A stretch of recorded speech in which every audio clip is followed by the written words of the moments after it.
শুভ সকাল। তো আজকে আমি কাঁকড়া কষা করব, তার জন্য আমি বাজার থেকে দুটো কাঁকড়া নিয়ে এসেছি। আর কাঁকড়া তো এই সিজনেই পাওয়া যায়। তো দেখো কাঁকড়াটা এখনো জ্যান্ত, তো পালিয়ে যাচ্ছে তার জন্য। তো কাঁকড়াটাকে আমি কেটে বেছে ধুয়ে নিয়ে পরিষ্কার করে রান্নাঘরে চলে আসছি। রান্নাঘরে এসে রাখা হচ্ছে, চলো। তো কাঁকড়াটা আমি কেটে ধুয়ে পরিষ্কার করে নিয়ে রান্নাঘরে চলে এসেছি। আর এখানে কড়াই বসিয়ে দিয়েছি, দিয়ে দিচ্ছি সর্ষের তেল। কাঁকড়ার মধ্যে আমি একটু নুন আর হলুদ মাখি। তেলটা ভালোভাবে গরম হয়ে গেছে, দিয়ে দিচ্ছি কাঁকড়া। কাঁকড়া একটু ভালোভাবে ভেজে নেবো।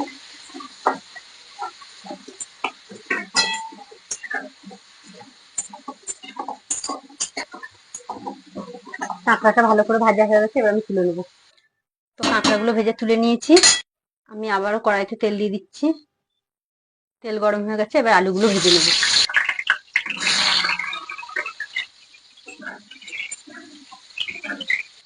একটু নুন দিয়ে দেবো আলুতে, একটু লাল করে ভেজে নেব।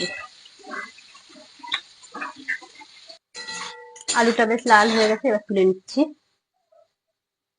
কাঁকড়ার মধ্যেই তুলে নেব। এর মধ্যে এই তেলের মধ্যে আমি সাদা জিরে, গোটা গরম মশলা, তেজপাতা ফোড়ন দিলাম। ফোড়নটা একটু ভেজে নেব। ভাজা হয়ে গেছে, এবার দিয়ে দেবো পেঁয়াজ বাটা। পেঁয়াজ বাটাতে অনেকটা জল আছে, একটু নেড়ে নিয়ে জলটা শুকিয়ে নেবো।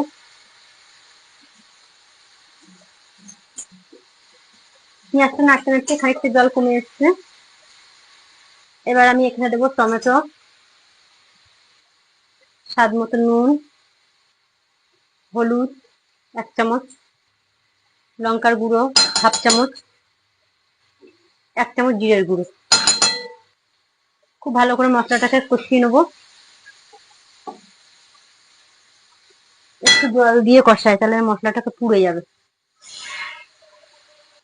একটু জল দিয়ে মশলা কষালে মশলাটা পুড়বে না। ঠিক আছে, এইভাবে ভালো করে মশলাটাকে ভেজে নেবো যতক্ষণ না কাঁচা গন্ধ যাচ্ছে।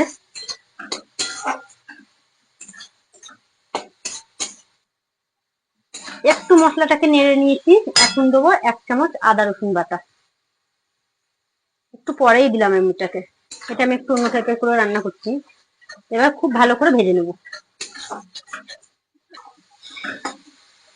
তো মশলা দিয়ে খুব ভালো করে একটু কষানো হয়ে গেছে। এখন দিয়ে দেবো ভাজা আলু আর কাঁকড়া।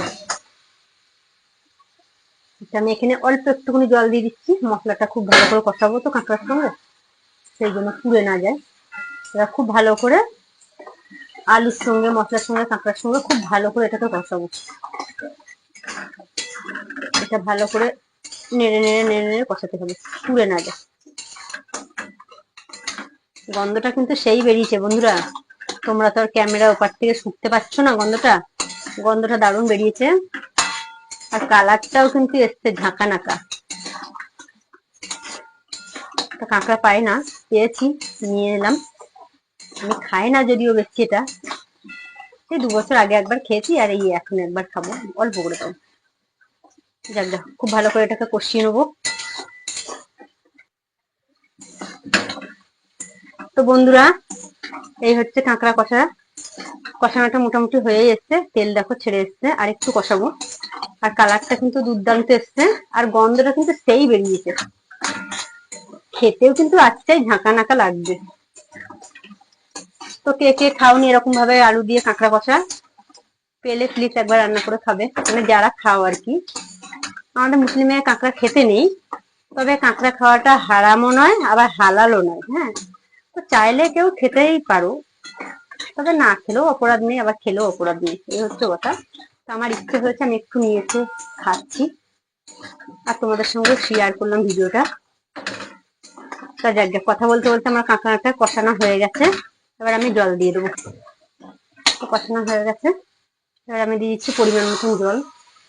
আলুটা সিদ্ধ হবে, তো এই জন্য একটু জলটা দিলাম।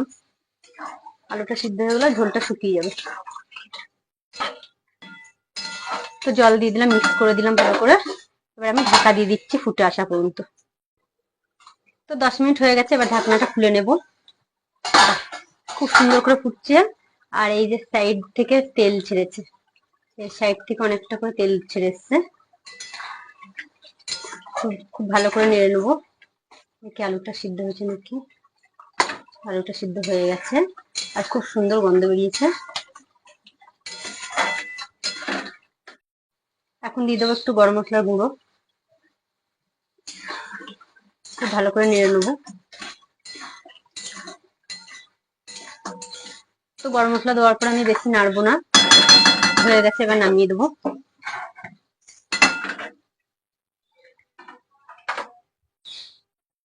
তো বন্ধুরা, এই ছিল আলু দিয়ে কাঁকড়ার রেসিপি, আলু দিয়ে কাঁকড়া কষা।